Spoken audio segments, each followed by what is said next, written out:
जब कोई भी माता पिता अपने घर में संतान को जन्म देना चाहते हैं तो उनको आहार का भी विशेष ध्यान रखना है।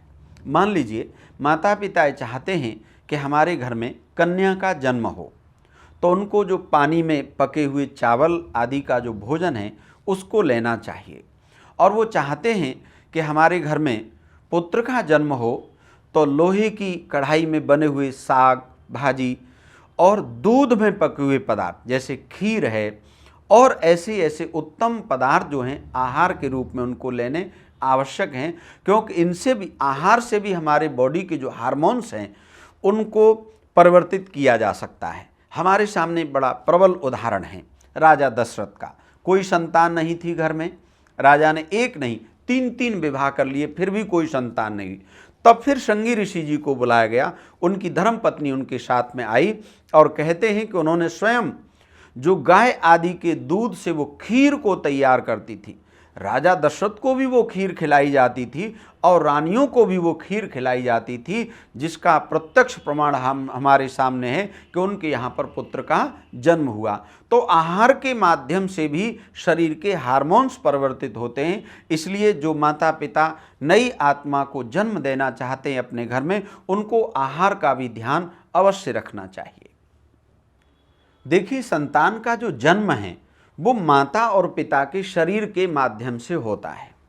तो जिस रात्रि को माता पिता नई आत्मा का आह्वान करना चाहते हैं, जिस दिन उन्होंने प्रातःकाल गर्भाधान संस्कार के लिए अपने घर में यज्ञ किया है, उस दिन उनका आहार विशेष है। वो शाम के समय हल्का दूध आदि का ही भोजन लेंगे। ये नहीं कि बहुत सारा भरपेट उन्होंने भोजन कर लिया और फिर नींद में गहरी में सो गए, नहीं, ये निषेध है। ऋषियों ने कहा हल्का शाम को समय भोजन लेंगे माता और पिता, और आधी रात बीतने के बाद फिर जब वो नई आत्मा का आह्वान करते हैं तो वो प्रसन्नता के गुणों से बुलाई हुई आत्मा उनके घर में प्रसन्नता का कारण बनती है। इसलिए माता पिता स्वस्थ शरीर के माध्यम से जब जन्म देते हैं, अच्छे भोजन को करके संतान को जन्म देते हैं, तो भाव और वो विचार भी नई आत्मा के साथ साथ चले जाते हैं। इसलिए संतान के जन्म के लिए आहार का भी ध्यान देना बहुत आवश्यक है।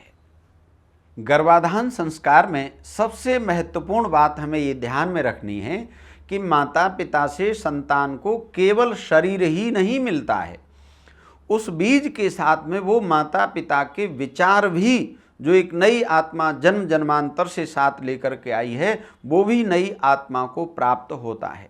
इसलिए माता पिता का स्वेच्छा से संतानों को जन्म देना और पूरी तैयारी के साथ प्रेम पूर्वक संतान को जन्म देना बहुत आवश्यक है, क्योंकि विवाह का एक उद्देश्य पितृ ऋण से उऋण होना है।